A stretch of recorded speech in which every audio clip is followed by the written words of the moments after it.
pessoal, nesse exercício você tem dois blocos que inicialmente eles estão em repouso, né? Aqui, ó, velocidade inicial é 0.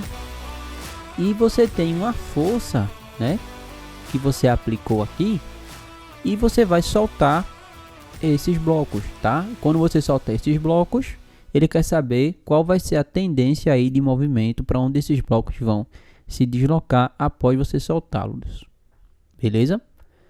Então aqui vamos pensar um pouco assim, fisicamente. Quais são as forças que estão agindo nesses blocos após você soltá-los? Perceba que para cada um dos blocos você vai ter uma força de atrito. Ele deu até aqui o coeficiente de atrito estático. E você vai ter também uma força, né, que após você soltar esses blocos, você vai ter uma força aqui que é a força elástica.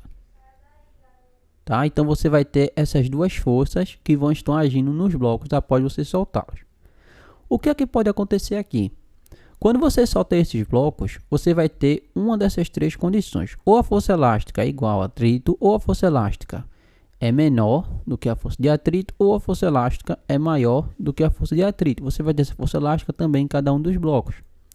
Perceba que se a força elástica for maior ou menor do que a força de atrito, o bloco não vai se mover, porque não vai ser maior do que o coeficiente do que o atrito estático. Mas se a força elástica for maior, aí o bloco se move, tá? Então, fazendo essa análise física antes de começar a fazer as contas, fica mais fácil.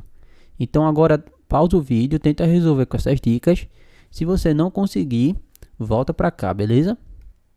Bom, pessoal, então vamos perceber o seguinte, ó. Quando essa força agir, né, e ela deixar de agir no objeto, ela vai se converter em força elástica. Por quê?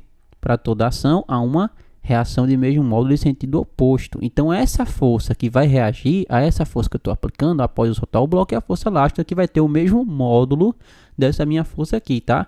Então eu sei o quê? Que a força elástica, o módulo dela vai ser 60 após eu soltar os dois blocos, beleza? Após eu soltar essa força, após eu deixar de aplicar essa força. Agora vamos calcular a força de atrito, tá? Então a força de atrito no bloco A vai ser o coeficiente estático, que é 0,4, vezes a normal do bloco A. Mas a normal do bloco A em módulo é igual ao peso, ou seja, é a massa do bloco A, que é 20, vezes a gravidade, que é 10. Ou seja, a força de atrito do bloco A, pessoal, ela vai dar 80, beleza? Tudo aqui em newtons, tá certo?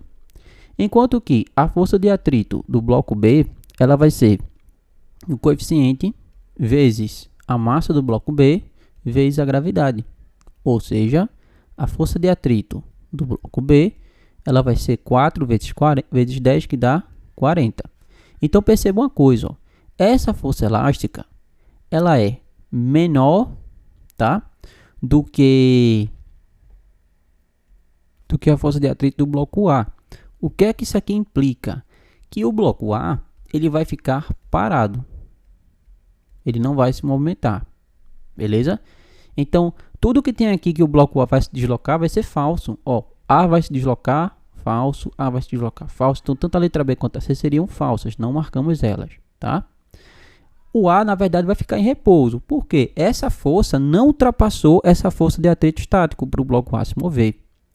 Perceba, por outro lado, que a força elástica, ela vai ser, ó, que é 60, maior do que a força de atrito estático no bloco B. Ou seja, o bloco B, ele vai se mover.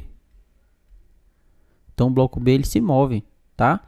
Então, o bloco A vai ficar em repouso, enquanto o bloco B vai se deslocar para a direita, que é a tendência do movimento, já que essa força elástica vai ter sentido oposto, no mesmo módulo que essa força inicial aplicada, beleza? Então, aí, pessoal, a gente fica com a letra D de dado, beleza?